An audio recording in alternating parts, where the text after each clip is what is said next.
데이터 분석가랑 데이터 사이언티스트는 과연 어떤 차이가 있을까요?에 대해 각각 채용 공고 하나씩을 가져와서 상세하게 분석을 해볼 거예요. 원티드라는 채용 공고 플랫폼에서 데이터 분석가, 데이터 사이언티스트 공고를 한 개씩 가지고 왔고요. 우아한 청년들의 딜리버리 데이터 분석가 3년 이상, 현대캐피탈의 데이터 사이언티스트 공고를 봐주시면 됩니다. 분석가와 사이언티스트 채용 공고에는 어떤 차이점이 있나요? 일단 우선 데이터 사이언티스트는 머신러닝, ML이라고 줄여서 많이 부르는데 ML 개발 위주로 쓰여져 있는 경우가 많은 것 같아요.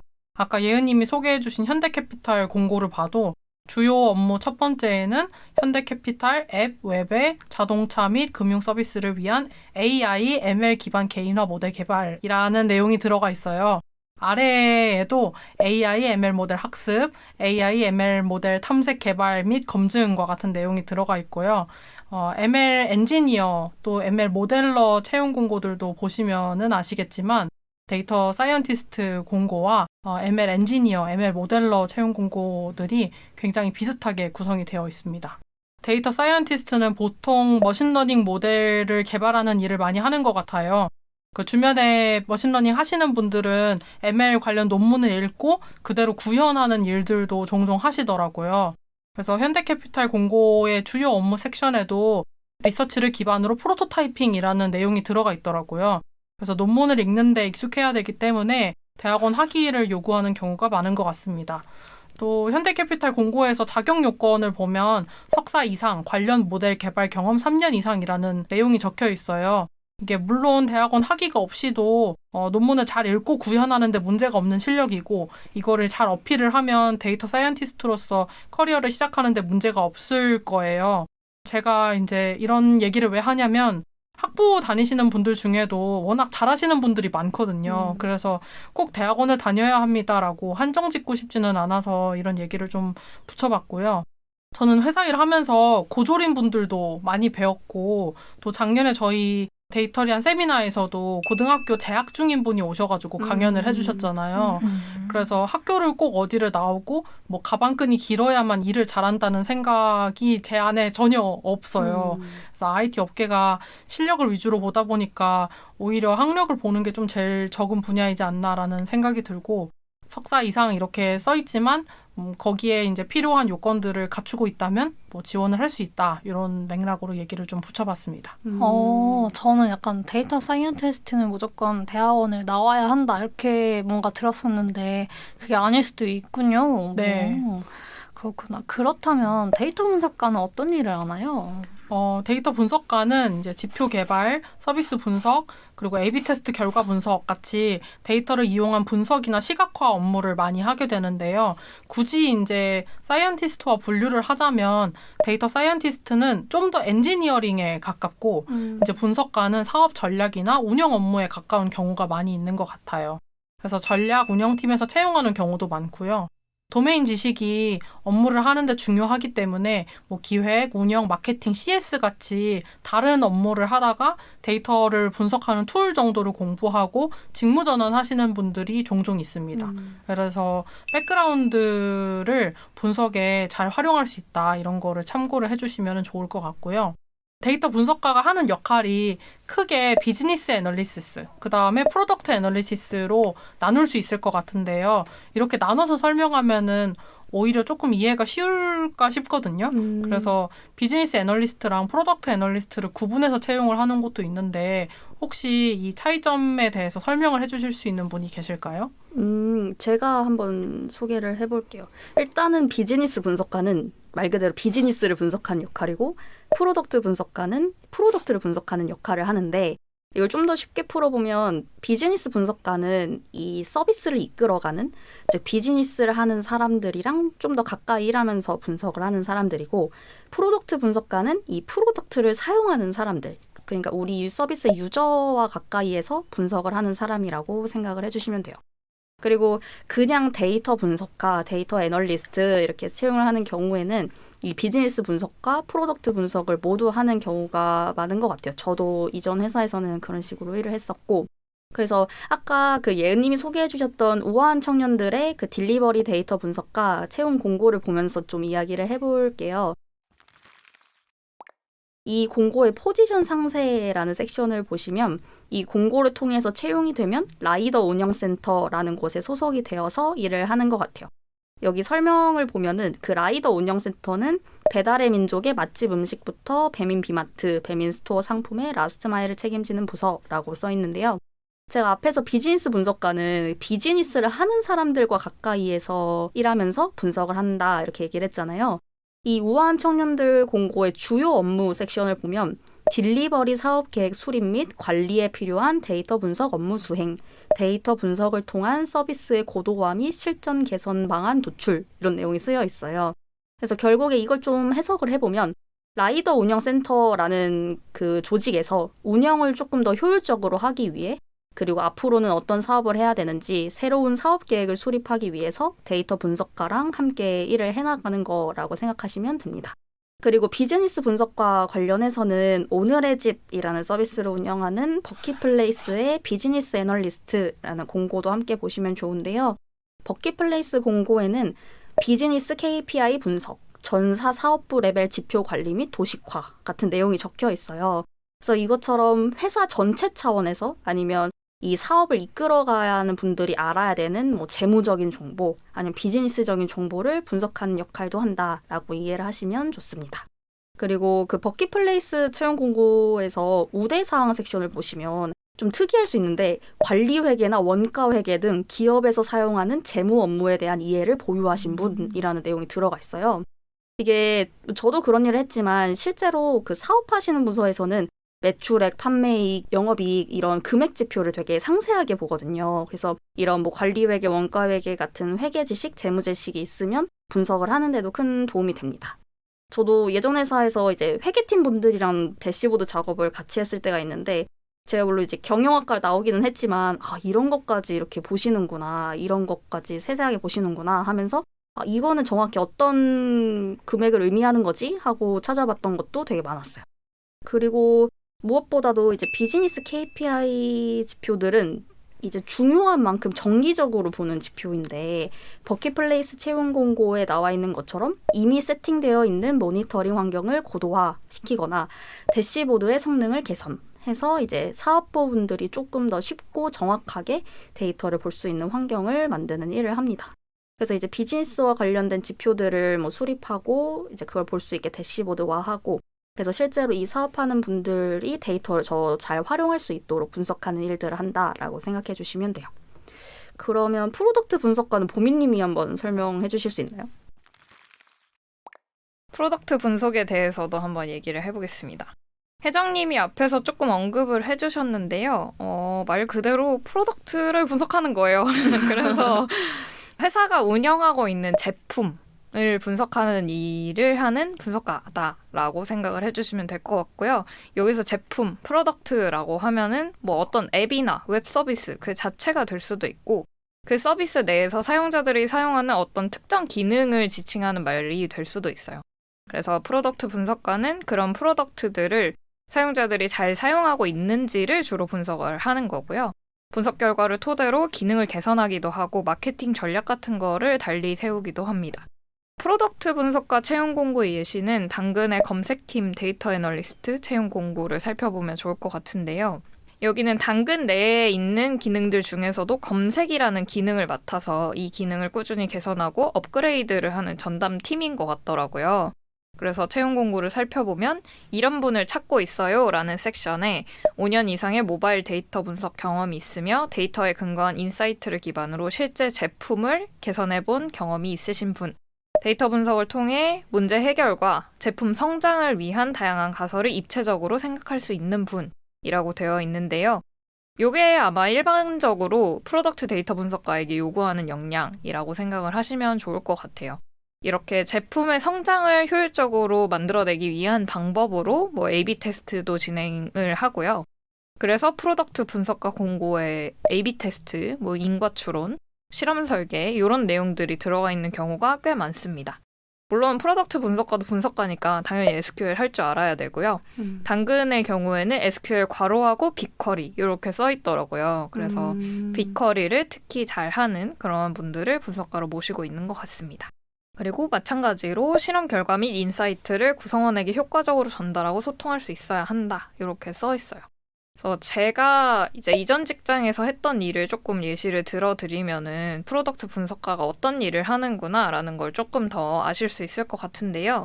저도 혜정님처럼 비즈니스 분석이랑 프로덕트 분석을 같이 하기는 했어요. 근데 이게 회사마다 조금씩 그 롤에 기대하는 역할이 달라서 프로덕트 분석가의 역할을 많이 하는 데가 있고 비즈니스 분석가의 역할을 많이 하는 데가 있는 것 같은데 저의 경우에는 프로덕트 분석가의 역할을 조금 더 많이 했었습니다.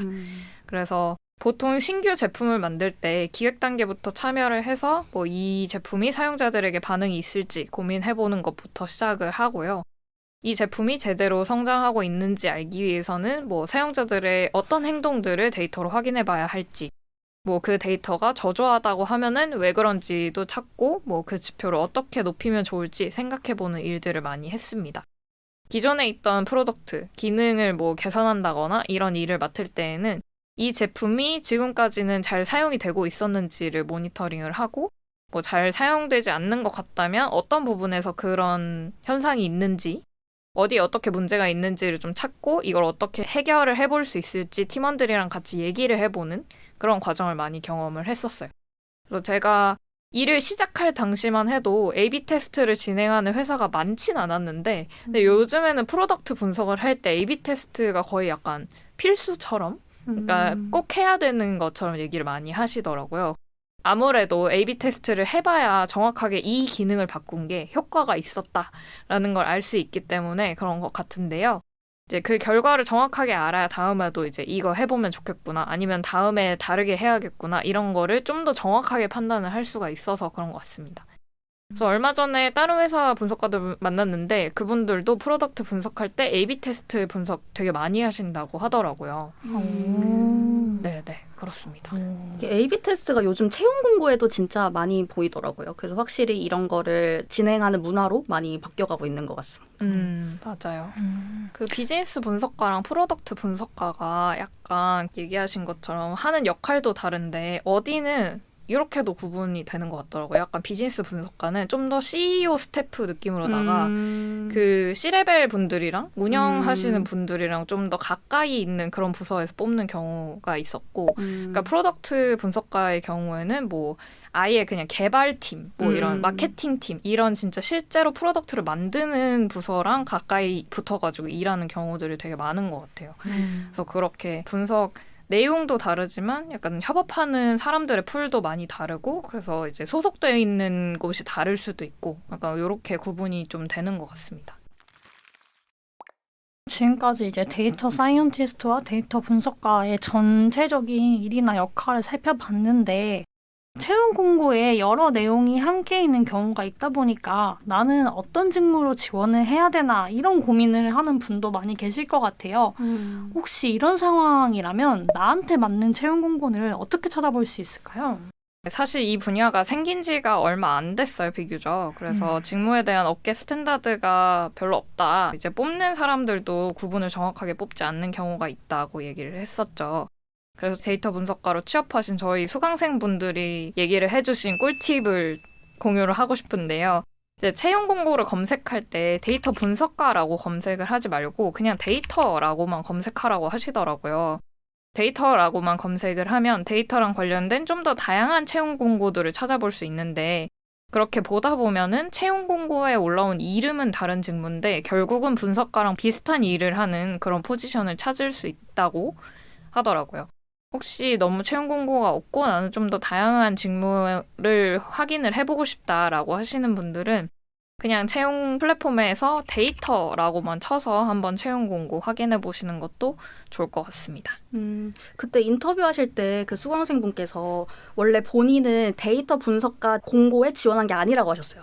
저보다 몇 개월 먼저 그로스 마케팅팀에 DA로 입사하신 분이 한 분 계시고 원래 그분이 처음 직무 제안을 받았을 때도 약간 마케팅을 보조하는 느낌이 드는 직무 이름이셨다고 해요. 근데 나중에 이력서에 쓸 때 어려움이 있을 것 같아서 회사에 얘기해서 DA로 무조건 변경을 해달라. 다른 회사에서 DA 이렇게 정의하고 있는데 이 업무지 않느냐. 해서 바꾸셨고 저 들어올 때도 원래 약간 운영기획 매니저 약간 이런 느낌으로 공고를 내려고 하셨는데 이 업무 무조건 DA가 하는 업무다. 그래서 직무 DA로 수정해 주셔야 한다 해서 DA 공고로 저한테 내려주신 거였거든요. IT 업계는 좀 이렇게 유연한 부분도 없지 않아 있어서 이렇게 이거 사실 데이터 분석가 같은데 분석가라고 이름을 붙여줘라라고 하면은 분석가가 될 수도 있는 거고 그래서 좀 더 넓게 채용 공고를 많이 살펴보시는 것도 좋을 것 같습니다. 저 얼마 전에 그 프로젝트 피드백 해드리다가 그분도 데이터 분석가로 이제 취업을 계속 준비하고 계셨는데 마케팅 인턴을 뽑는데 데이터 분석을 하는 직무더래요. 그 마케팅 하시는 분들 중에 왜 CRM이라고 해가지고 커스터머 릴레이션십 매니지먼트인데 그거 하시는 분들이 고객 분석을 많이 하시잖아요. 그래서 그 고객 분석을 했던 포트폴리오를 가지고 마케팅 인턴을 시작했다고 하시더라고요. 그래서 그것도 조금 신기한 사례였습니다. 그러니까요. 이제 데이터 사이언티스트와 분석가의 차이점이 대체 뭐가 다른 건가? 저도 취준할 때 되게 궁금해 했었거든요. 근데 이제 제가 취준한 지가 벌써 5년이 지났는데 정보의 공유가 여전히 참 안 되는구나라는 생각이 계속 들었어요. 그래서 애초에 데이터리안이라는 이제 이런 커뮤니티를 처음 시작할 때 업계 정보 공유가 너무 안 된다. 격차가 너무 크다. 이런 걸 좀 해소해보면 좋겠다. 이런 얘기를 많이 했었는데요. 오늘 데이터 편 내용이 그 정보 격차를 좀 해소하는데 조금이나마 도움이 되면 참 좋을 것 같습니다. 자, 오늘은 이제 오랜만에 채용 공고 시리즈를 찍어보려고 해요. 오늘 한번 읽어볼 채용 공고는 모요의 데이터 애널리스트 주니어 공고랑 시니어 공고 두 개입니다. 이 모요는 뭐 아시는 분들도 계실 텐데 2021년에 좀 비교적 최근에 시작한 스타트업인데요. 알뜰폰을 비교하고 추천하고 개통할 수 있는 그런 플랫폼이에요. 그래서 아마 알뜰폰에 관심 있으시거나 아니면 사용하고 계신 분들이라면 한 번쯤 들어보셨을 것 같아요. 이게 특히 모요가 그 토스랑 뭐 쿠팡이츠, 리멤버 이런 큰 IT 기업 출신의 멤버들이 창업을 해서 또 한때 유명했던 걸로 기억을 합니다. 그래서 오늘 모요 채용 공고 읽어보자라고 아이디어 주신 게 선미님 아이디어였는데 이거 어떻게 채용 공고 보시게 됐어요?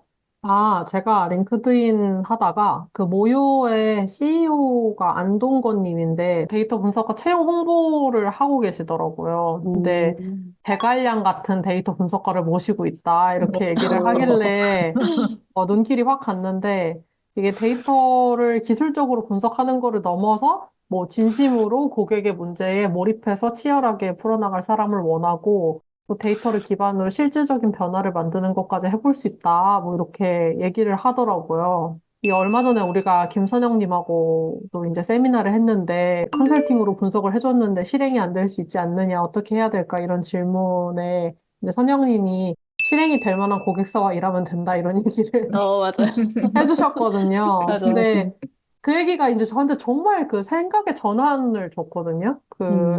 데이터 분석가가 회사를 고를 때에도 또 분석이 이렇게 실행으로 옮겨질 만한 곳으로 골라서 갈 수도 있겠구나 이런 생각도 했는데 비슷한 이런 얘기를 또 하시더라고요.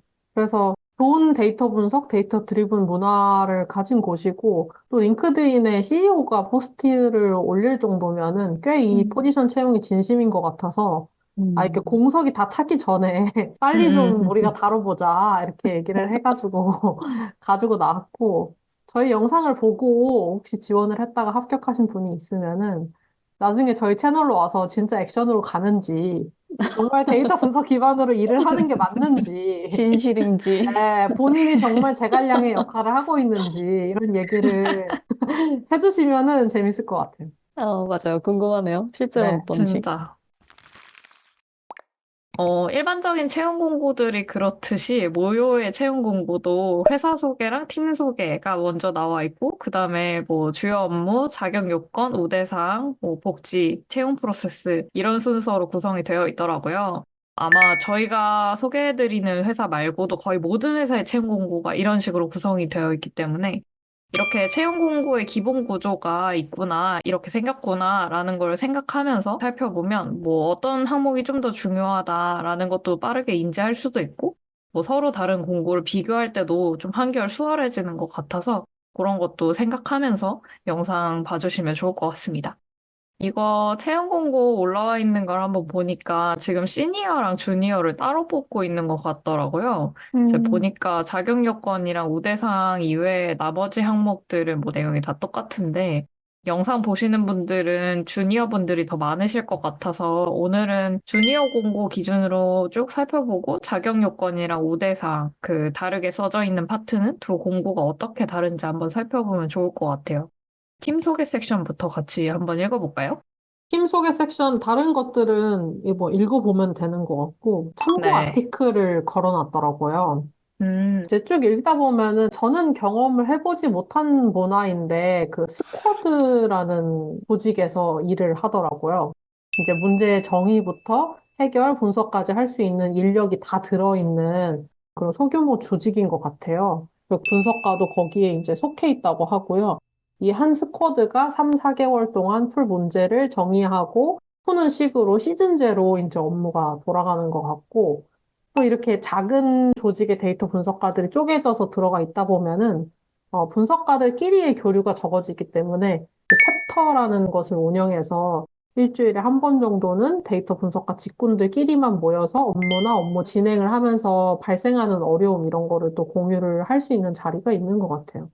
네, 들어보니까 매트릭스 조직 형태로 운영이 되고 있는 것 같네요. 음. 요즘에 거의 대부분 스타트업이 이런 구조를 차용을 하고 있는 것 같은데, 이전 회사에서 이런 매트릭스 형태 구조로 일을 해본 적이 있어가지고, 이 얘기를 좀 해보자면, 매트릭스 형태 조직에서 데이터 분석가로 일하면은 확실히 좋은 점이 좀 있는 것 같아요. 뭐, 다른 직군들도 다 좋은 점이 있겠지만, 데이터 분석가는 특히 더 좋은 구조가 아닌가라는 생각을 좀 했는데, 이제 모요 기준으로는 DA가 우선 스쿼드에 속해 있잖아요. 그러니까 함께 서비스를 개발하고 운영하는 실무자들과 원활하게 소통을 할 수 있고, 이제 데이터 분석한 내용을 바탕으로 이제 바로 프로덕트 개선 사항에 반영을 하기도 되게 좋고, 커뮤니케이션 코스트가 되게 줄더라고요. 데이터 분석가가 이렇게 실무자들이랑 좀 떨어져서 다른 조직에서 일하는 경우에는 이걸 왜 분석을 했는지, 그래서 이 분석을 통해서 나온 개선 사항을 왜 반영을 해야 되는지 또 설명하고 설득하고 이렇게 해야 돼서 커뮤니케이션을 진짜 많이 해야 되는데, 그게 아니라 분석가 입장에서도 프로덕트 방향성을 잘 이해하면서 분석을 할 수 있기 때문에 엉뚱한 분석을 하지 않게 되고, 같이 일하시는 실무자들도 훨씬 빨리 이해하시고, 훨씬 빨리 반영해 주시고, 이런 식으로 하는 것 같더라고요. 그래서 그런 스쿼드로 일하는 거 되게 좋은 것 같고. 근데 또 이제 그렇게 혼자 스쿼드 안에서 혼자 DA로 분석을 하다 보면은 가끔 길을 잃을 때가 있잖아요. 얘기하신 것처럼.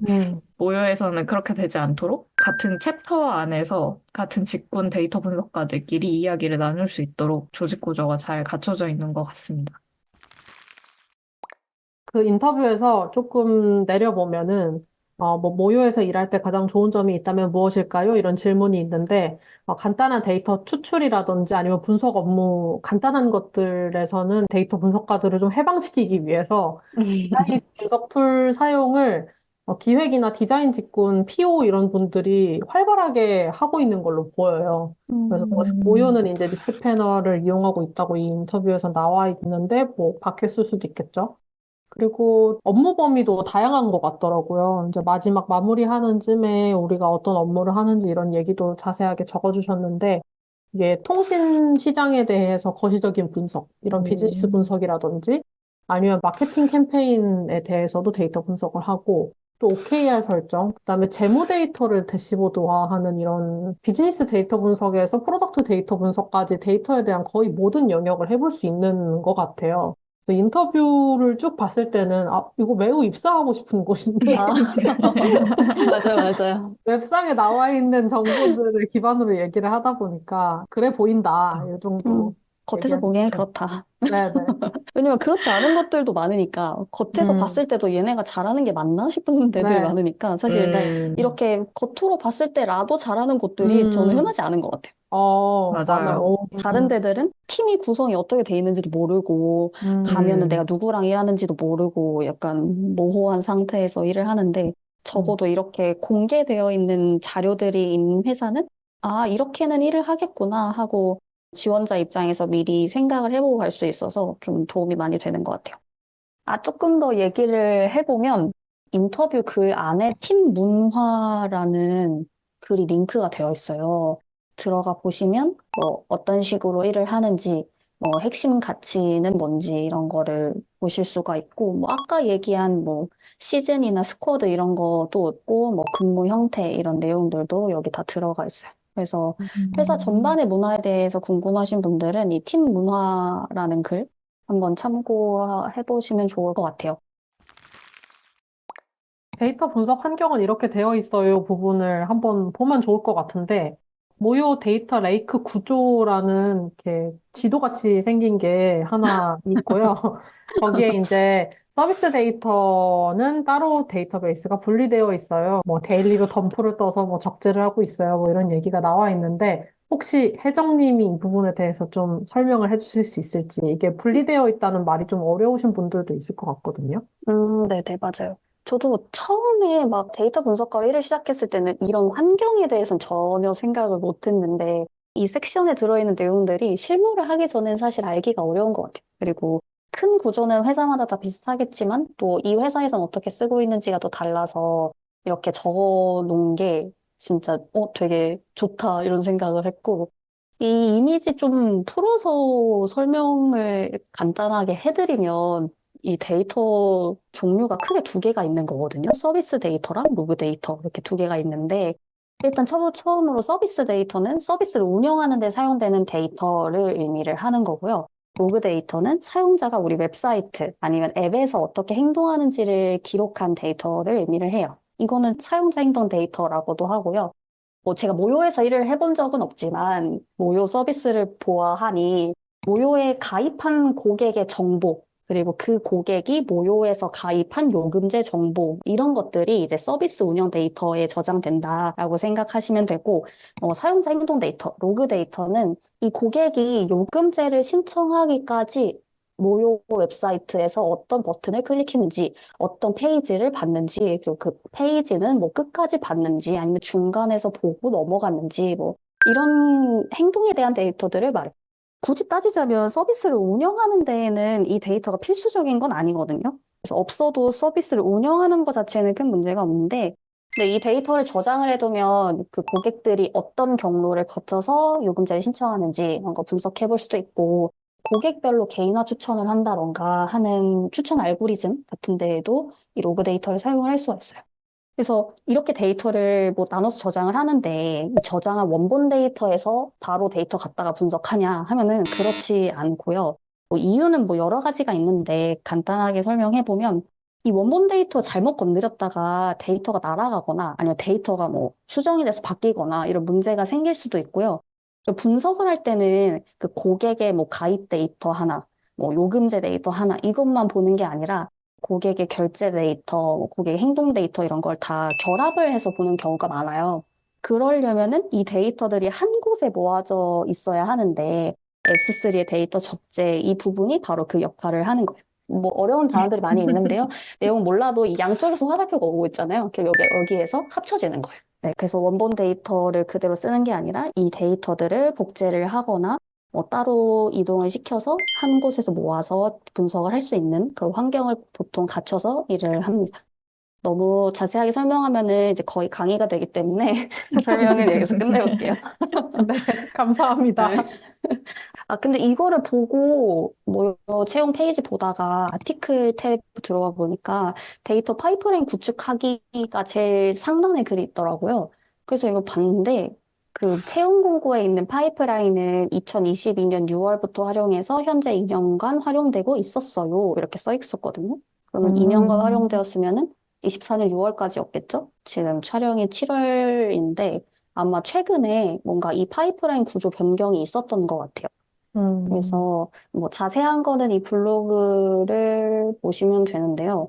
뭐 제가 그냥 이 글을 보면서 좀 놀랬던 게 데이터 관련된 인력이 그냥 두 명인 거예요. 그 인터뷰에서 데이터 분석가가 두 명이라고 했는데 뭐 데이터 엔지니어 이런 분들 따로 또 계시는 게 아니고 그냥 그 두 분이 이 일을 또 하신 거예요.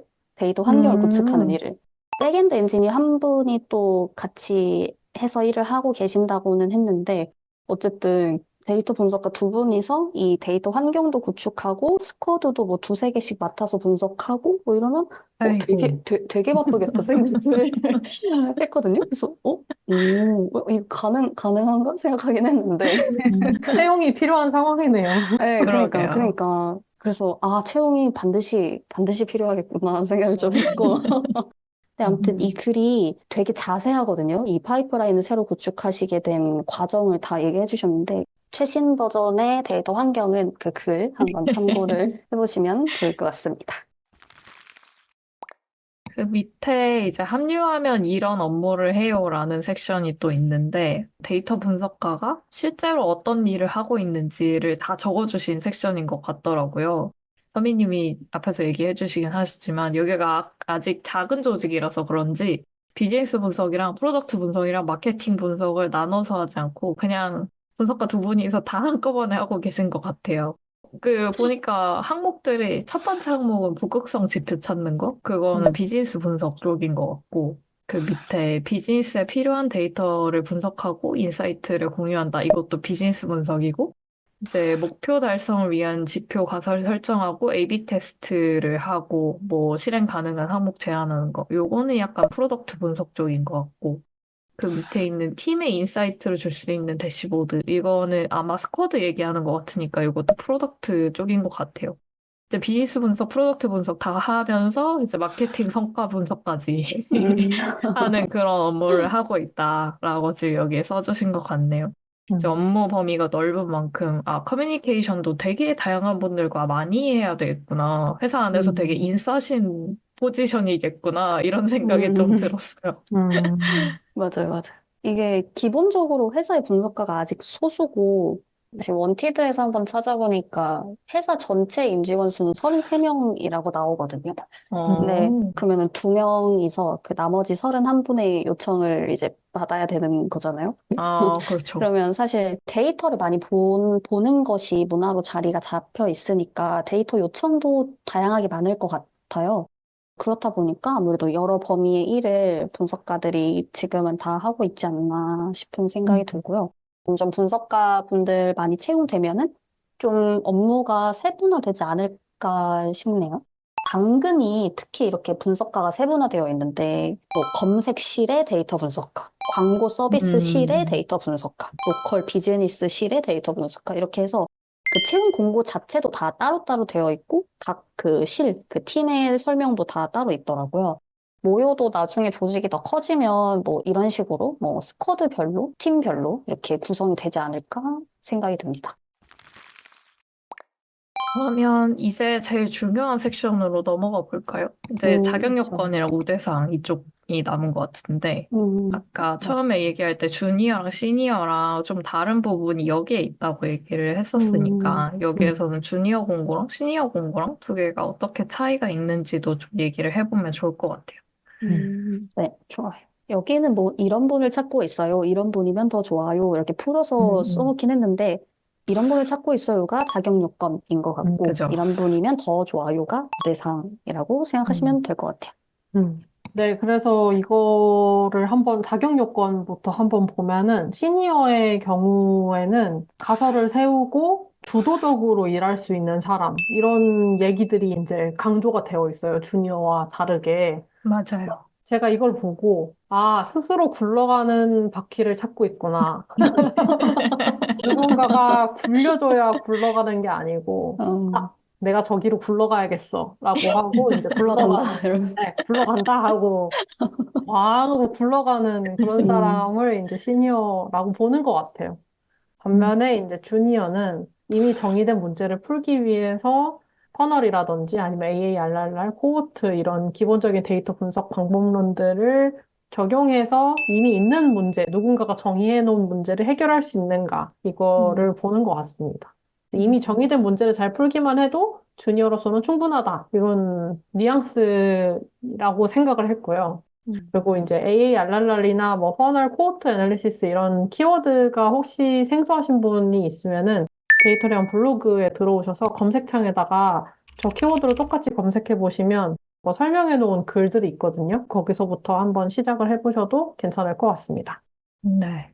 저는 주도적으로 굴러가는 사람을 찾는다는 생각을 하지 못했는데 너무 맞는 말인 것 같고 저는 두 공고 자격 요건 보면서 주니어는 좀 명확한 요건이 쓰여 있는데 시니어는 좀 두루뭉술하게 쓰여 있구나 이런 생각을 좀 했었거든요. 그냥 말이 다른 거긴 한데 주니어한테는 명확하게 기대하는 업무들이 정해져 있는 반면에 시니어의 업무란 사실 자기가 하기 나름인 거라서 시니어 채용 공고에서도 딱 이런 거를 잘하는 사람을 뽑아요. 뭐 이런 것만 잘하면 돼요. 이렇게 얘기하기가 좀 어려웠겠다라는 생각이 들기는 했어요.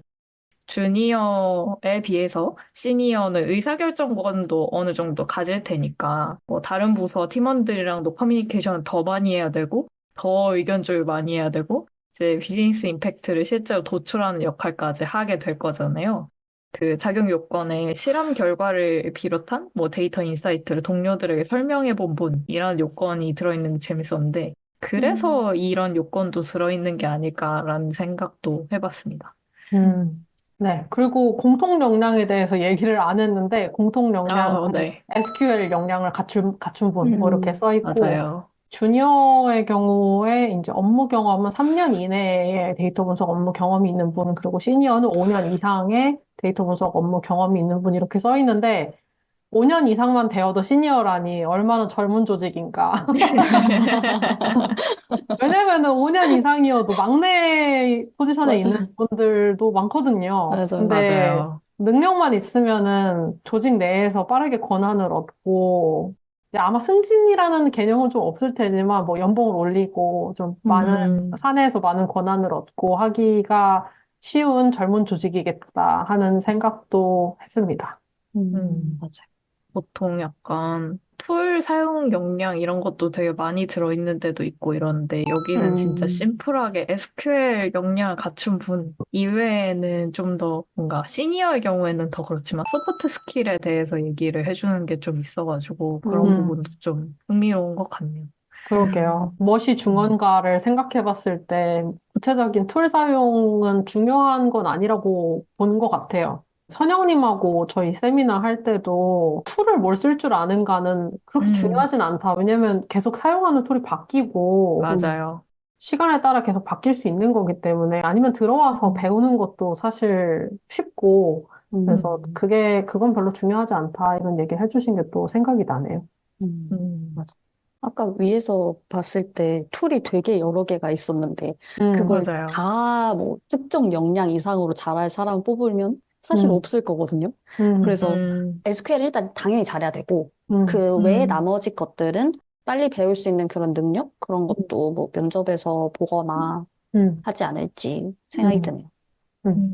그렇네요. 생각해보니까 약간 제가 그 뽑는 사람이라고 쳐도 주니어는 데려오면 가르치긴 가르쳐야 될 거잖아요. 근데 이제 퍼널 분석의 개념을 아예 모르는데 툴만 아는 친구랑 퍼널 분석은 아는데 툴을 모르는 친구랑 둘이 있으면은 저는 툴을 모르는 친구를 가르치기가 더 쉬울 것 같아서 그쵸. 뭐가 맞아. 중요한지가 정말 잘 나와 있는 것 같습니다. 맞아요, 맞아요.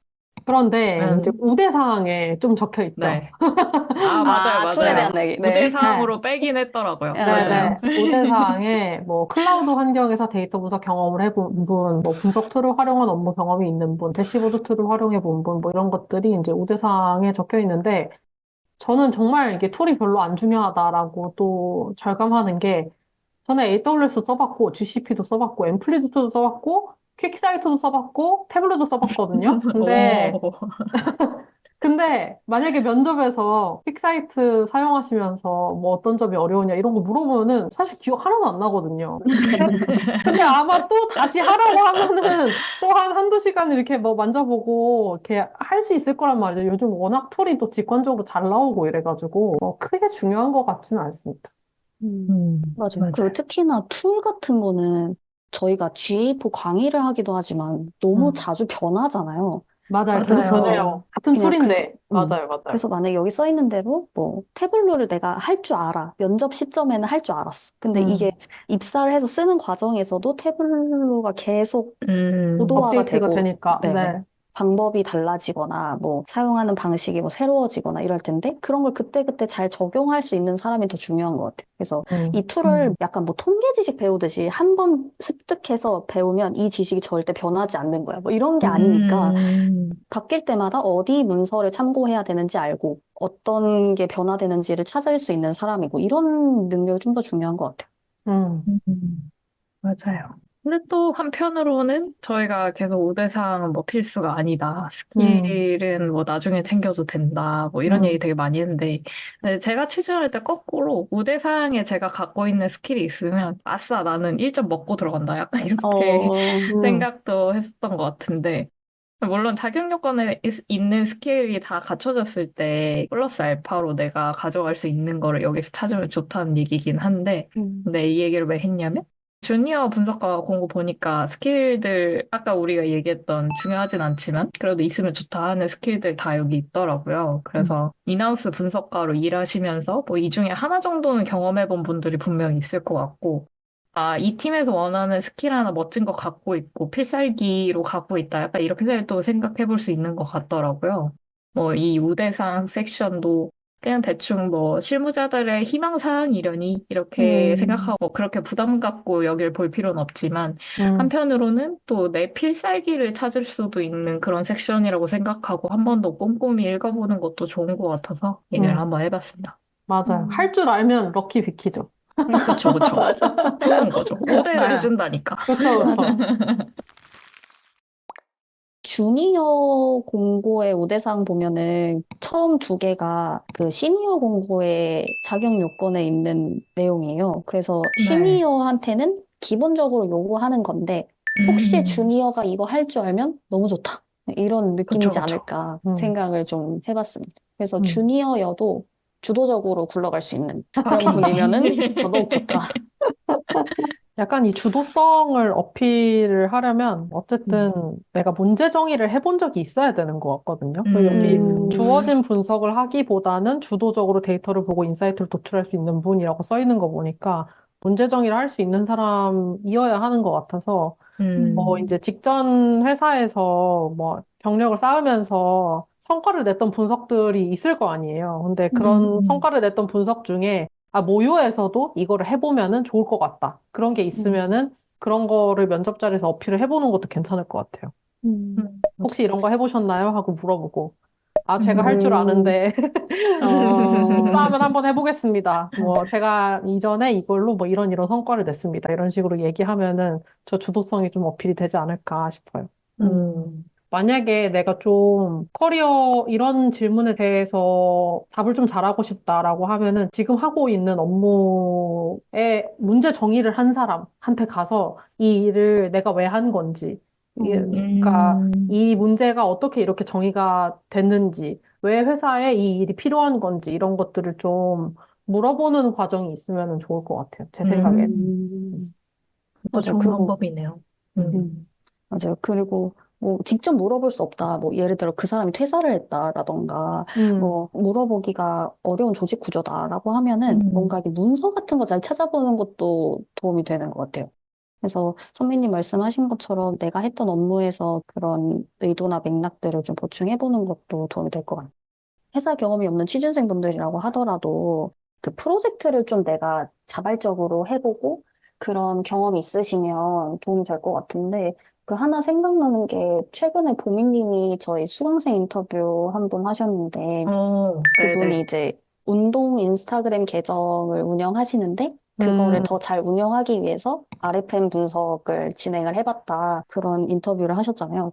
그게 갑자기 생각이 났어요. 그래서 내가 갖고 있는 문제가 뭘까 이런 거를 현실에서 찾아보고 데이터 직접 수집해보고 이렇게 프로젝트를 하는 것도 이런 주도성을 어필하는 데 좋은 방법이 되지 않을까 생각이 들어요. 맞아요. 여기는 특히나 가설 설정부터 해야 되는 그런 역할이다 보니까, 뭐 예를 들면 공모전 이런 거 나가는 것도 좋은 경험이긴 한데, 그런 공모전에 나가는 건 문제가 정의돼 있는 걸 풀어보는 경험이잖아요. 근데 그런 거 대신에 저희 수강생분이 하신 것처럼 자기한테 어떤 문제가 있는지 먼저 찾아보고, 그거를 해결하기 위해서는 어떻게 해야 될지 고민해보고, 그 맨 땅에서부터 시작을 해보는 경험을 하는 게 지금 모요에서 찾는 인재상이랑은 좀 부합하는 그런 프로젝트들이 음. 아닐까 그런 생각이 좀 드네요. 합류 여정에 SQL 쿼리 테스트가 있네요. 오, 필수 난이도가 자격요건이다. 어떻게 되는지 너무 궁금하고, 저도. 저희 오픈 카톡방에 계시는 분들도 항상 하시는 질문이, 뭐 어디 지원했는데, 뭐 거기 음. 쿼리 테스트 난이도가 어떻게 되냐, 이런 거 되게 궁금해 하시더라고요. 맞아요. 네, 왜냐면은 그 시험 보기 전에 무섭잖아요. 이게 맞아요. 난이도가 얼마나 맞아. 되는지 모르면은. 아, 그래서 그게 궁금하고 한번 지원해보고 싶네요. 그 테스트만 보세요, 테스트만. 이직 금지. 이직 안 돼. 금지. 아, 저도 테스트만. 궁금하긴 하네요, 그죠, 테스트는. 그죠. 궁금하죠. 네. 누군가 테스트를 보게 되면 공유해주기로 하고, 네, 좋습니다. 그러고, 이제 슬슬 마무리를 하면 될 것 같은데요. 여러분, 모요 채용 공고 읽어본 소감 얘기하면서 마무리하는 거 어떤가요? 좋습니다. 좋아요. 보미님 좋아요. 어떠셨어요? 저는 채용 공고 읽는 거 원래도 좋아하긴 하는데, 오랜만에 음, 되게 잘 쓰여진 채용 공고를 만나서 읽는 재미가 좀 있었던 것 같아요. 저는 맞아. 이제 모요라는 회사를 토스 출신 음, 사람들이 해가지고 뭐 네, 잘하고 네. 있다. 이런 얘기만 되게 많이 듣고, 맞아, 이름만 되게 맞아요. 많이 들었는데, 이번에 촬영 준비하면서 채용 공고 읽어보니까 호기심이 좀 생기더라고요. 채용 공고를 너무 잘 써놓으셔서 저절로 관심이 생긴 것 같고, 와, 이게 말로만 듣던 채용 브랜딩인가 싶기도 음, 했었습니다. 모요 데이터 분석가분들 바쁘시겠지만, 뭐 조금 채용하시고 이제 조금 시간 나시면 나중에 뭐 저희 세미나라든지 뭐 이런 유튜브 어, 같은 데 모셔가지고 실제로 어떻게 일하시는지, 뭐 분위기는 어떤지, 어떤 분석하시는지 이런 얘기 한번 나눠보면 정말 재밌겠다라는 생각도 좀 들었고요. 보고 계실지 모르겠지만 언제 시간 되시면 한번 이렇게 나와주시면 어떨까 이런 생각을 했습니다. 저의 아, 작은 바람이었어요. 공개 프로포즈군요. 네. 아, 좋아요. 네. 저는 오늘 채용 공고 읽으면서 모요에 데이터 분석 관련된 콘텐츠가 많다 생각을 했어요. 많다 이것도 상대적인 거긴 한데 다른 회사에 비하면 많다 생각이 들었고 보통 회사 테크 블로그에 뭐 글이 많아도 다 개발 관련된 글이라서 뭐 데이터 맞아요. 관련된 얘기는 없는 경우도 많고 좀 차별점이 느껴졌던 공고인 것 같아요. 그리고 모요는 뭐 실제로 우리가 어떤 환경이고 어떻게 협업한다 와서 이런 분석하자 구체적으로 알려주는 게 좋았고요. 뭐 사실 창업한 지 몇 년 안 된 서비스잖아요, 비교적. 그래서 아직 작은 조직일수록 주니어보다는 아예 그냥 한 5년 이상 되는 경력직들을 뽑는 경우가 많은데 여기는 아까 공고 봤지만 3년 이내에 주니어도 뽑고 있어서 이제 막 커리어를 시작하려는 분들 아니면 아직 경력이 몇 년 안 된 분들에게도 좋은 기회이지 않을까 싶습니다. 오늘 얘기 많이 했지만 많이 배우겠다 하는 자세로 들어가면은 진짜 다양한 실무 경험을 많이 쌓을 수 있을 것 같아요. 음, 선미님은 어떠셨나요? 저도 모요 채용 공고 읽어봐서 너무 좀 신기했고, 이게 21년도에 세워진 회사라고 했는데, 우리가 그때 당시에, 토스 출신들이 나와가지고, 모요라는 거를 만들었대. 뭐, 음, 그 통신사 뭐 요금제 파는 건데, 뭐, 매출이 바로 난대. 막, 야, 맞아, 우리도 저런 그런 걸 해야 되는데, 맞아요. 막 이런 얘기를 맞아요. 맞아. 한참 이제 스타트업 씬에서 다들, 야, 우리도 저런 걸 했어야 되는데, 이 얘기를 만들어냈던 이제 장본인들인데, 이게 이제 음, 벌써 사람도 30명이 넘는다고 하고, 채용 음, 페이지도 너무 멋지고, 그래서 약간 신기했고요. 그리고 채용 브랜딩이 되게 잘 되어 있다, 이런 얘기에 동감하고, 이 커리어 페이지를 통해서 서류 전형을 시작해도 좋지만, 그 링크드인에 모요 안동건 CEO님 계정을 검색하면은 데이터 분석가 채용한다는 게시글이 있고 그 게시글에 커피챗 언제든 환영한다 이렇게 써 있거든요. 이 회사가 어떤 회사인지 어떤 일을 하는지 뭐 데이터 분석가가 어떤 방면에서 기여하기를 원하는지 뭐 그런 게 궁금하시면은 커피챗을 꼭 해보시면 좋을 것 같아요. 스타트업 하시는 분들은 채용에 진짜 진심이고 음. 진짜 좋은 사람들 뽑기 위해서 시간을 낼 용의가 많은 분들이라서 혹시 모요에 관심이 생기시면은 커피챗을 꼭 해보시면은 좋을 것 같습니다. 네.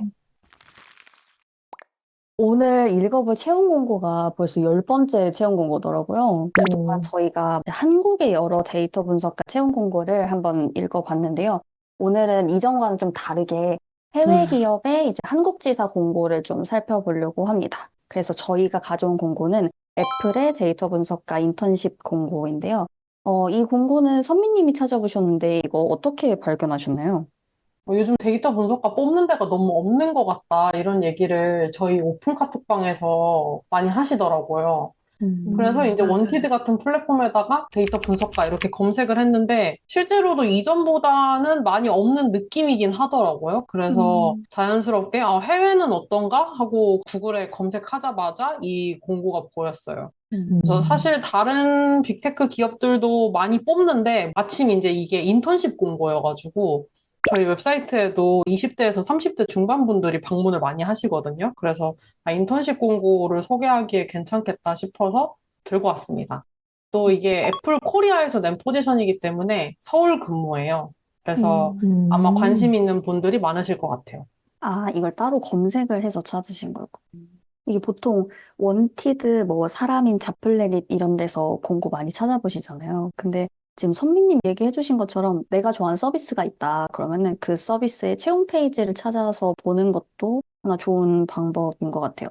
그동안 저희가 읽어봤던 뭐 토스, 당근마켓 이런 국내 기업의 채용 공고도 저희가 해당 회사의 채용 사이트를 보고 찾아봤던 것들이거든요. 해당 회사의 채용 사이트에 직접 들어가 보는 거는 뭐 국내 기업, 해외 기업 할 거 없이 좀 통용되는 팁인 것 같아요. 근데 또 한편으로는 이제 여러 플랫폼을 살펴보는 게 도움이 되는 경우도 좀 있는데 보통 같은 공고를 여러 플랫폼에 올리잖아요. 그럼 플랫폼마다 맞아요. 나오는 정보가 좀 다를 수가 있어요. 왜냐하면 어, 이게 다 사람이 직접 올리거든요. 그래서 어디에는 언제 정보가 업데이트 되고 언제 업데이트 됐던 게 여기는 아직 안 되어 있고 막 이런 경우가 많아서 이런 걸 좀 다 합쳐서 살펴보면 좋고 제가 이거 선미님이 찾아봐 주셔가지고 다른 데도 올라와 있나 하고 봤는데 사람인에도 공고가 올라와 있더라고요. 근데 그 사람인 사이트에는 이게 공고 마감일이 나와 있더라고요. 그래서 이게 언제까지 지원을 일단 받는 거구나 하고 생각을 할 수 있어서 여러 군데서 찾아보고 정보를 좀 취합하는 것도 한 가지 방법인 것 같아요. 네네. 그 사람이 같은 플랫폼은 그 양식이 정해져 있으니까 안 쓰고 맞아, 싶어도 맞아. 써야 되는 것도 있잖아요. 맞아, 그래서 맞아. 더 쓰는 것도 있는 것 같아. 음, 아까 외국 회사들도 그 아까 얘기하신 것처럼 우리나라 회사들처럼 여러 플랫폼에다가 채용 공고 올리긴 할 텐데 저희가 이 외국 회사들은 어떤 플랫폼에 채용 공고를 올리는지 사실 잘 몰라서 안 찾아보게 되는 것 같기도 하더라고요. 얘기 듣다 음, 보니까. 이제 뭐 선미님처럼 애플에서 데이터 분석 뽑나? 하고 일일이 찾아보는 것도 방법이긴 한데 그래도 좀 번거로우니까. 글로벌 회사들은 보통 링크드인 채용 페이지나 글래스도어라는 이 자플래닛 비슷한 외국 플랫폼이 있는데 그런 데에다가 올려놓는 것 같더라고요. 글래스도어 이런 거 들어가 보니까 루이비통 CRM 데이터 분석과 채용 공고 뭐 이런 것도 음, 나오고 뭐 파리가 어, 본사인 글로벌 광고회사 데이터 분석과 채용 공고 이런 것도 나오고요. 그 보통 그런 글로벌 플랫폼들은 보면은 지역도 이렇게 설정해가지고 필터링 할 수 있거든요. 그래서 음, 혹시 뭐 외국 회사들이 어떤 채용 공고 내고 있는지 그냥 전체적으로 한번 보고 싶다. 이렇게 하시는 분들은 링크드인 그 채용 페이지나 글래스도어 같은 외국 채용 사이트 이런 데도 한번 들어가 보시면 좋을 것 같아요. 어, 지금 얘기해 주신 대로 다 서울 베이스로 하는 거군요. 네네, 저 아, 지역을 서울로 해가지고 한번 봤는데 그래도 몇 개 나오더라고요. 음, 이제 채용 공고 내용 한번 살펴보면 좋을 것 같은데, 한국 채용 공고랑 구성이 어떻게 다른지도 좀 살펴보면 좋을 것 같더라고요. 애플 공고는 그냥 눈에 띄는 특징은 그게 되게 단순하다? 지금 섹션이 서머리랑 디스크립션이랑 키 퀄리피케이션 이렇게 세 가지만 있고 그 서머리는 요약이니까 스킵한다 치면은 이 채용 공고에는 이런 일을 할 사람을 뽑습니다. 이런 자격을 가진 사람이 필요해요. 약간 이런 두 종류의 내용만 있는 것 같았거든요. 그래서 저희가 국내 채용 공고 영상 찍을 때마다 직무 설명이랑 자격 요건 섹션을 꼭 읽어드렸었는데 이 채용 공고 보면서 아 역시 채용 공고의 핵심은 그 두 섹션이구나. 그것이 음, 증명되었다라는 생각을 또 하게 됐습니다.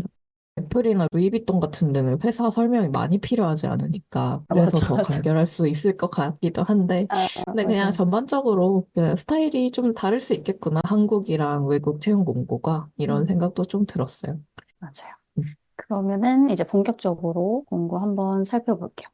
영상을 보고 계신 분들께 한 가지 먼저 얘기를 좀 드리고 싶은데, 영상이 올라간 시점 혹은 몇 달 뒤에는 이제 채용이 마감되어 있을 수도 있어요. 그리고 또 뒤에서 더 읽어보겠지만, 자격 요건에 대학원 재학이라는 내용이 들어있어서 아마 자격 요건에 해당하는 분들이 많이 없으실 수도 있을 것 같아요. 그치만 너무 주눅들지 마시고, 이 영상에서 중요하게 보셔야 될 것들은 채용 공고라는 거를 어떻게 읽어야 되는지, 그리고 취업에 어떻게 참고를 해서 내가 방향성을 잡아가야 되는지, 이런 팁들을 저희가 많이 얘기를 해볼 예정이니까요. 이런 부분들 위주로 영상 봐주시면 좋겠습니다. 그러면 서머리 파트부터 한번 볼까요? 네, 제가 읽어봤는데, 뭐, 이노베이션, 혁신, 뭐, 어메이징 테크놀로지, 멋있다. 놀라운 기술, 네, 멋있는 말이 많이 써 있는데, 제가 봤을 때 정보가 될 만한 문장은 세일즈 파이낸스 조직에서 일한다는 마지막 문장인 것 같고요. 네, 근데 공고 계속 보시면은 아시겠지만, 이제 데이터 분석과 리포팅을 한다, 뭐 시각화 업무가 있다, 이런 기술적인 내용들은 많은데, 이 세일즈 파이낸스 팀이 어떤 일을 하는지에 대한 정보가 많이 없더라고요. 그래서 저는 세일즈 파이낸스 애널리시스 같은 키워드로 검색을 좀 해봤어요. 근데 한국에서 뽑는 건 아닌데, 애플 도쿄 지사에서 세일즈 파이낸스 애널리스트라는 포지션 채용을 하더라고요. 이게 이제 글로벌 기업이니까 다른 지사 채용이더라도 같은 포지션이면 비슷한 일을 할 확률이 높은 것 같거든요. 그래서 이 공고에 만약에 내가 좀 참고할 만한 정보가 부족한 것 같다라고 하면은 다른 국가의 지사에서 채용하는 공고를 좀 더 찾아보는 것도 괜찮을 것 같아요. 진짜 꿀팁인 것 같네요. 물론 정규직이랑 인턴이랑 하는 일 좀 많이 다르긴 할 것 같은데 그래도 최소한 나랑 같이 일하는 분석가 분들이 어떤 일을 하시겠거니 하는 거는 좀 감을 잡을 수 있을 것 같아요. 좀 이어서 이제 아래 디스크립션 섹션을 한번 볼게요. 여기서도 이제 그 아까 말씀하신 세일즈 파이낸스 팀을 서포트한다 이런 내용이 여기도 들어가 있고 이 소개를 보니까 이 직무는 저희가 이전에 봤던 다른 국내 기업 회사들처럼 뭐 제품을 분석하는 그런 분석가는 아니고 재무적인 성과를 분석하고 인사이트를 공유하는 이런 역할을 하는 것 같아요. 그래서 만약에 이런 직무로 커리어를 시작했다라고 하면은 인턴십이 끝난 이후에 금융권에서 데이터 분석가로 일을 하거나 아니면 IT 스타트업에 간다고 하면은 비즈니스 분석가 쪽으로 커리어 방향을 잡아볼 수도 있을 것 같아요. 그리고 이 아래에는 이제 어떤 업무를 하는지 구체적으로 적혀 있는데 여기를 한번 살펴볼게요. 네. 여기서 세 번째 항목을 보면은 사용하는 툴 리스트가 적혀져 있는데 되게 깔끔해요. 엑셀, SQL, 태블로 이렇게 딱 세 개만 적혀져 있거든요. 이게 사실 공고를 적다 보면은 그 보태보태, 보태보태 이런 것도 할 수 있으면 좋겠고 해가지고 맞아. 뭐 데이터베이스도 MySQL, 뭐 구글 빅쿼리 다 적어놓고 이제 맞아. 마케팅 도구도 앱스플라이어, 브레이즈 뭐 이런 것도 어, 잔뜩 적어놓는 경우가 되게 많잖아요. 맞아, 근데 맞아. 이게 실제로 업무에 쓸 일이 거의 없는 것까지 다 적는 것도 많은 것 같거든요. 근데 이 공고는 심플하게 딱 쓰는 것만 적어놨다는 인상이 들어가지고 좋더라고요. 맞아요. 가끔 공고 보면, 아, 뭐가 이렇게 많지? 싶을 때가 많은데, 명확하게 써 있는 만큼 업무가 명확한 것 같기도 해요. 이게 보통 이전에 읽어봤던 공고들 중에 여기 회사는 뭐 분석가가 마케팅 데이터 분석도 하고, 프로덕트도 분석하고, 뭐 엔지니어링 업무도 한다, 이렇게 얘기를 했었는데, 여기는 이제 재무팀 소속으로 그 분야의 분석만 하면 되니까, 오히려 쓰는 툴도 좀 명확하고 요구하는 조건이 좀 더 명확하다는 그런 느낌을 받았어요. 그래서 어쩌면 한 가지 일을 되게 깊이 해볼 수 있다는 게 장점이지만 그만큼 하는 일이 정해져 있다라는 게 좀 아쉬운 점일 것 같기도 해요. 왜냐하면 여러 가지 업무를 하는 회사의 공고를 저희가 봤을 때는 뭐 업무가 많긴 하지만 그만큼 많이 성장할 수 있고 많이 경험할 수 있다 이런 얘기들 했었잖아요. 그게 또 어떻게 보면 장점이자 단점인데 여기도 비슷하게 해석해 볼 수 있을 것 같아요. 그치만 이제 금융이고 이러면은 도메인 지식이 워낙 중요한 부분이다 보니까 이 분야에서 내가 계속 커리어를 쌓아 나가겠다라고 하면은 되게 의미 있는 경험 많이 쌓을 수 있을 것 같아요. 그리고 이제 아래에 보면은 리포팅 자동화 업무도 하나 껴있거든요. 이 아래에 있는 키 인터랙션 with를 같이 보면은 비즈니스 프로세스 리엔지니어링 팀이 끼어 있어요. 그래서 왠지 이름만 봐서는 이 팀하고 협업을 할 것 같다, 이런 생각이 좀 들고. 그리고 이제 위에서 태블로가 포함되어 있는 이유도 이런 리포팅 자동화 업무 일환으로 태블로가 활용되는 게 아닐까, 이런 생각이 좀 들었고요. 리포팅이라고 하면은 지루한 운영 업무라고 생각하기가 쉬운데 저는 솔직히 그렇게 생각했었거든요. 근데 이 보고서에 어떤 숫자들이 포함되느냐가 지금 현재 의사결정을 내리는 사람들이 무엇을 중요하게 생각하느냐랑 직결되는 문제인 것 같아요. 그래서 자동화 업무를 했다, 태블로를 했다, 이렇게만 생각할 게 아니고, 아, 이게 어떤 지표를 어떤 방식으로 보는지, 그리고 수치가 대략적으로 어떻게 흐르는지 이런 거를 좀 기억해 두면은 앞으로 분석가로 일하는데 자산이 될 것 같다는 생각을 했습니다. 맞아요. 그 리포팅을 직접 하는 그 과정은 사실 얘기하신 것처럼 별거 없잖아요. 네. 뭔가 숫자를 이렇게 갈아 끼우거나 약간 이런 음. 것만 할 가능성이 높고 아니면 뭔가 세로 고침을 하거나 네. 그 정도의 일일 가능성이 높은데 네. 그거를 보시는 분들의 관점이 어떤지, 왜 이걸 이렇게 세팅을 해서 보시는지 이런 부분을 훨씬 많이 관심을 갖고 이거를 네. 보기 시작하면은 아, 사람들이 이걸 이렇게 쓰는구나. 이런 것들을 훨씬 많이 보고 관점을 넓힐 수 있을 것 같아요. 네네. 이게 그냥 단순히 운영 업무라고 생각하면은 진짜 지루해져요. 그러니까 뭐, 맞아요. 어디에 뭐 무슨 숫자가 안 나와요. 그럼 고쳐주고. 뭐, 맞아요. 아니면은 뭐, 이거 뭐 대시보드가 잘 안 나오는 것 같아요. 그러면, 아, 그럼 프로그램 껐다 켜보세요. 맞아. 이런 얘기 해줘야 되고. 맞아, 그래가지고, 맞아. 네, 그래서 저는 진짜 지루하다고 생각했는데, 좀 나중에 보니까 그게 내 자산이 됐을 텐데, 네, 아쉬운 마음에 얘기를 한번 해봤습니다. 너무 좋은 선배의 꿀팁입니다. 맞아. 저도 특히 태블로로 대시보드 만드는 작업을 많이 했는데, 대시보드를 만들었는데도 데이터를 달라는 요청이 계속 있는 거예요. 그러면, 음, 이 대시보드 보시면 돼요 하는데, 이 대시보드에서 볼 수 없는 게 있다던가, 아니면 이거를 뭐 다운로드 받고 싶다던가, 아니면 필터를 걸어서 뭐 좀 다르게 보고 싶다던가 하는 니즈가 계속 있는 거예요. 그래서 태블로로 대시보드 만들 때는 이제 필터를 걸 수 있는 거는 최대한 걸어서 이거를 라이브를 했었고, 그리고 추가로 요청이 들어오는 거는, 이게 추가로 대시보드를 만들면 되는 문제인지, 아니면 이 대시보드에 뭐 탭을 하나 추가해서 옆에 붙여놓으면 되는 문제인지, 이런 것들을 고민하는 시간이 꽤 있었거든요.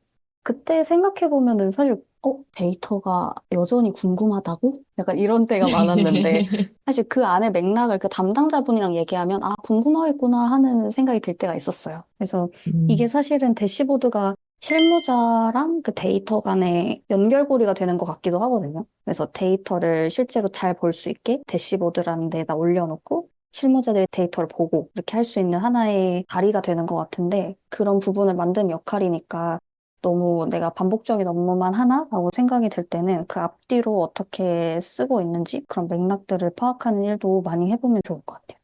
지금 혜정님 얘기하는 거 들으면서 든 생각. 그러니까 이 밑에도 바로 커뮤니케이션 관련 얘기가 나오잖아요. 대시보드를 만진 업무를 한다는 거는 그걸 보는 사람들이랑도 커뮤니케이션이 필요하다는 거니까. 그래서 밑에 또 커뮤니케이션 스킬 관련 내용이 들어가 있는 것 같기도 하다라는 생각이 들었네요. 맞아요. 이게 바로 아래에 지금 인터랙션을 누구랑 한다 이렇게 팀이 적혀져 있는데 고민님 말씀하신 것처럼 어떤 식으로 일을 하는지랑도 좀 연관이 되어 있는 것 같아요.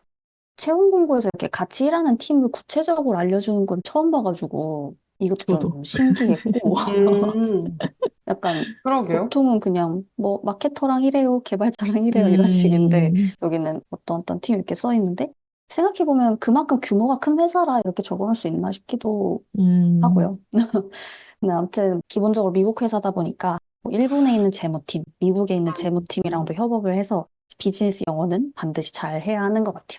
진짜. 아마 일하다 보면 여기 적힌 팀보다 훨씬 다양한 분들이랑 커뮤니케이션 하게 될 거잖아요.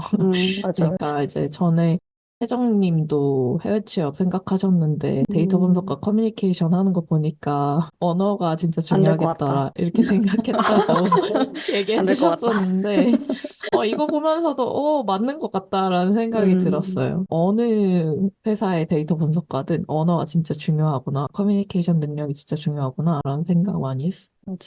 네. 저 쿠팡 다닐 때도 쿠팡이라는 회사 자체에도 외국인 분들이 많이 계시거든요.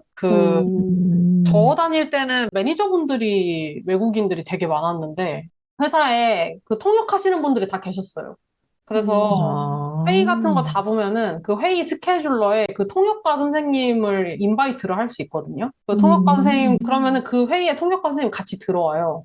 그럼 이제 통역가 선생님한테 저는 리스닝은 되는데 스피킹이 안 돼요. 그래서 영어로 번역해 주실 필요는 없는데 제가 말하는 거는 영어로 좀 번역을 해주세요. 이런 식으로 일하기도 하고 이메일 주고받을 때도 이제 중국 팀이나 미국에 있는 팀이랑 일할 일들이 있으니까 그러면은 통역가 선생님을 참조로 걸어놓으면 그 번역해 주시고 했거든요. 물론 간단한 건 이제 제가 했는데 좀 복잡하게 해야 되는 것들은 그렇게도 일을 했었어요. 근데 지금도 그렇게 통역을 해주는지는 잘 모르겠네요. 근데 왠지 이 애플 여기는 그 본사가 미국에 있다 보니까 그냥 영어를 잘하는 사람을 뽑고 싶어 하는 것 같긴 해요.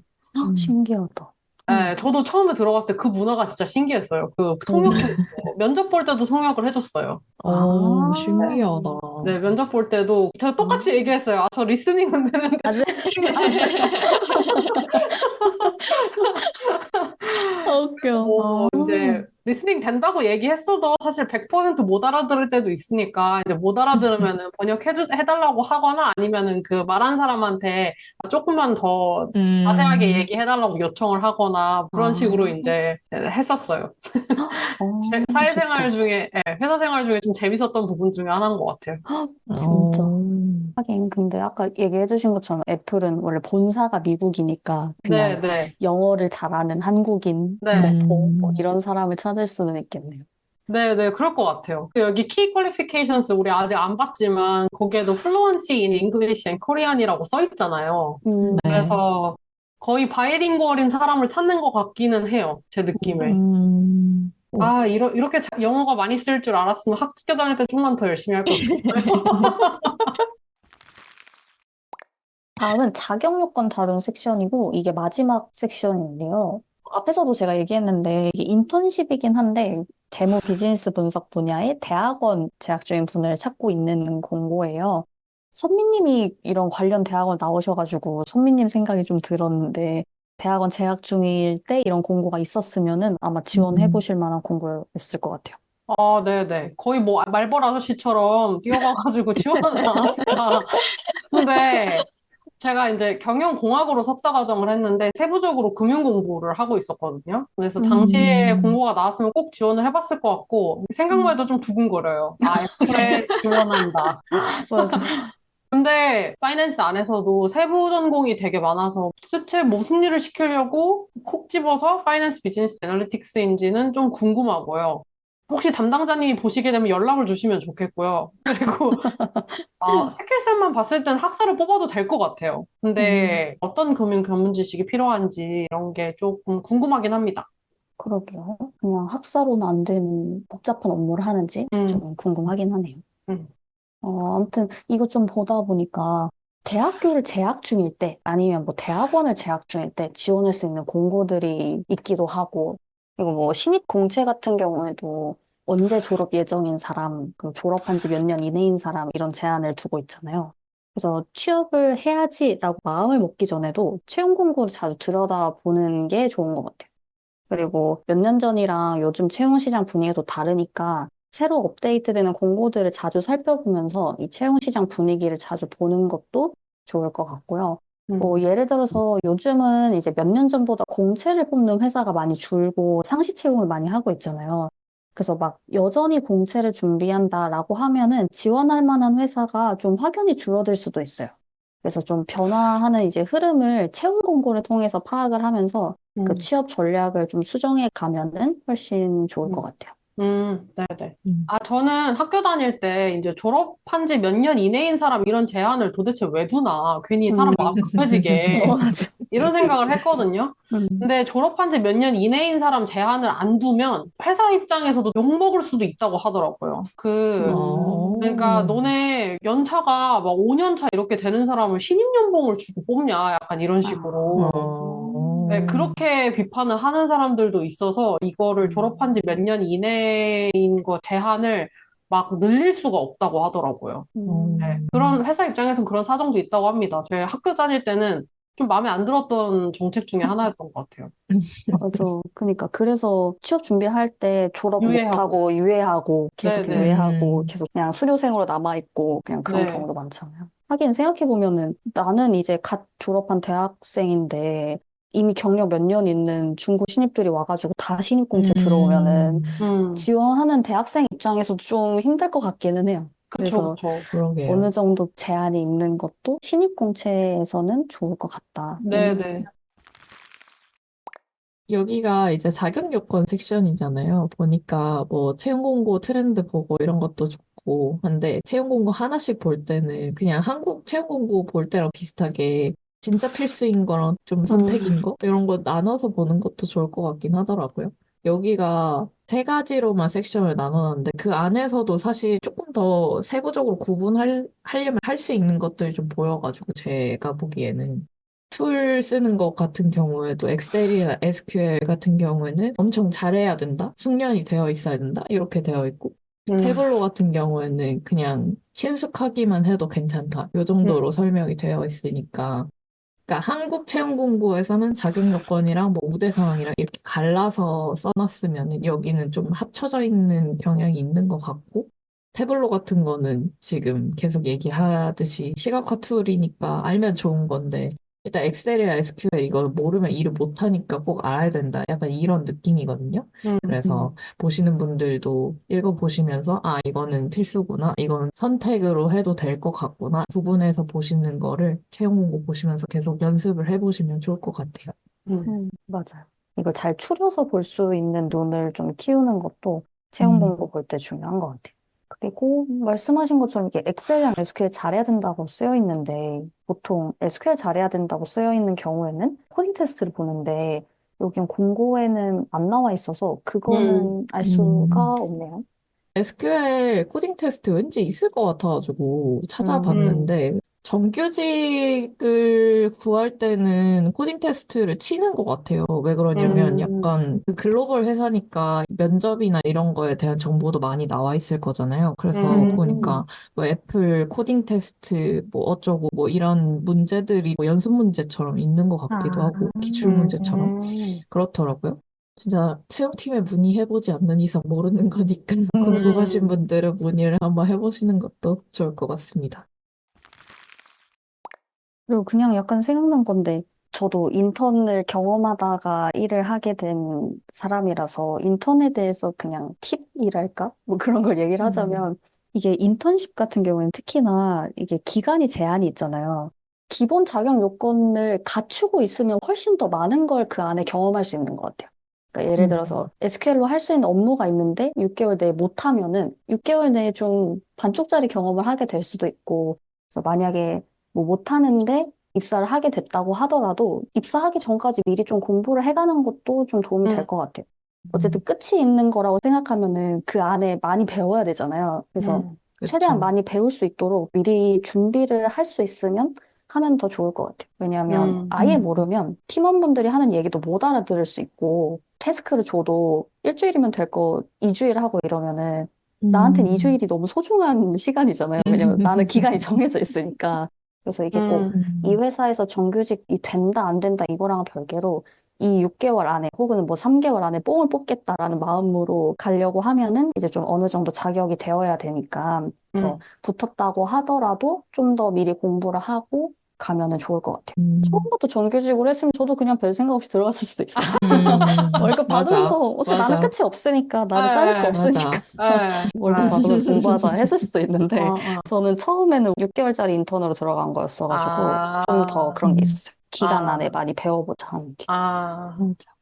기간이 사람을 약간 쫄리게 하는 것도 있고, 뭔가 더 맞아. 의욕이 나게 하는 것도 있는 것 같아요. 맞아. 저희 수강생분 중에서도 미국에서 인턴하신 분 계시잖아요. 어, 그분도, 이 기간 내에 뭔가 그래도 나는 좀 얻어가고 싶은데? 라는 생각을 하셔가지고 SQL 배우기 시작했다고 하셨거든요. 그러니까 뭔가 처음에는 R밖에 모르시다가 그분도 본인은 시각화를 하고 싶으신데, 그러니까 시각화를 하려면 데이터가 뭐가 있는지 알아야 되는데, SQL을 모르니까 내가 그걸 알 수가 없어서, 내가 능력이 없으니까 하고 싶은 일을 못 받는 거예요. 할 수가 없는 거예요. 그걸 하려면 SQL을 알아야 되니까 공부를 하셨다고 했거든요.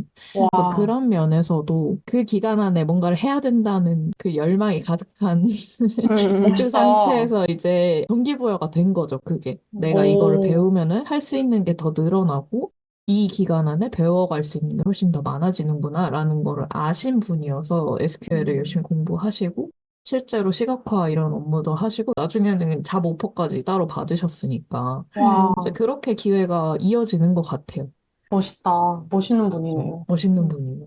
인턴이 경험하고 많은 거지, 이렇게 생각하면은 그냥 네. 그렇게 흘러가는 건데, 음. 혜정님이나 그 수강생 분처럼, 나는 이 안에서 뭔가 진짜 제대로 된 걸 한번 해보고 싶어. 이렇게 생각하고 시작하면은 또 인턴으로 끝나는 게 아니라 다른 기회도 올 수 있고, 이러니까. 근데 애플에서 인턴을 한 경험에다가 플러스 그 안에서 진짜 질 좋은 경험을 했다라고 하면, 인턴이 만약에 끝나고 다른 오퍼가 없더라도 다른 회사 갈 때 되게 메리트가 클 것 같거든요. 맞아. 그래서 그런 것까지 생각하면은 진짜 알차게 본인이 그냥 준비하는 만큼 얻어가는 것 같아서 뭐 SQL이 좀 안 돼서 들어갔다고 하더라도 SQL을 나중에라도 배우면은 그런 면에서 경험을 훨씬 더 넓히고 나중에 본인한테 더 좋은 기회가 올 수 있다. 뭐 이런 생각이 좀 드네요.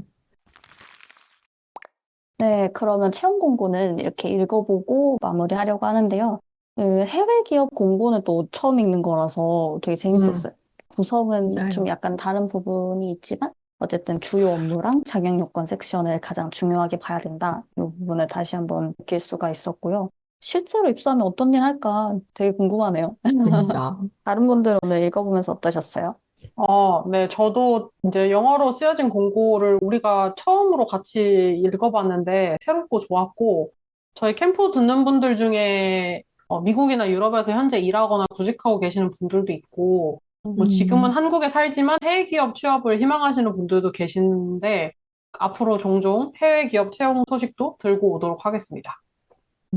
좋습니다. 저도 되게 새롭고 재밌었던 것 같고, 그 한국 채용 공고랑 다르게 엄청 간결하고 깔끔한 채용 공고를 본 것 같아서 좀 신기했고, 근데 그 짧은 채용 공고 안에서도 필요한 건 다 알 수 있었다는 게 되게 새롭게 다가왔던 것 같아요. 뭐 한국 회사에서 분석가로 일하는 거나 외국 회사에서 분석가로 일하는 거나 분석가한테 필요한 스킬이 그렇게 크게 차이가 나진 않는구나 싶어가지고 그 부분도 재밌게 봤습니다. 네. 혹시 저희가 읽어봤으면 하는 채용 공고가 있으면은 댓글로 알려주시고 저희 영상 통해서 공고를 알게 되어서 지원해 보셨거나 합격한 스토리가 있다면 그것도 댓글로 남겨주시면 저희가 재밌게 뿌듯하게 보도록 하겠습니다. 좋습니다.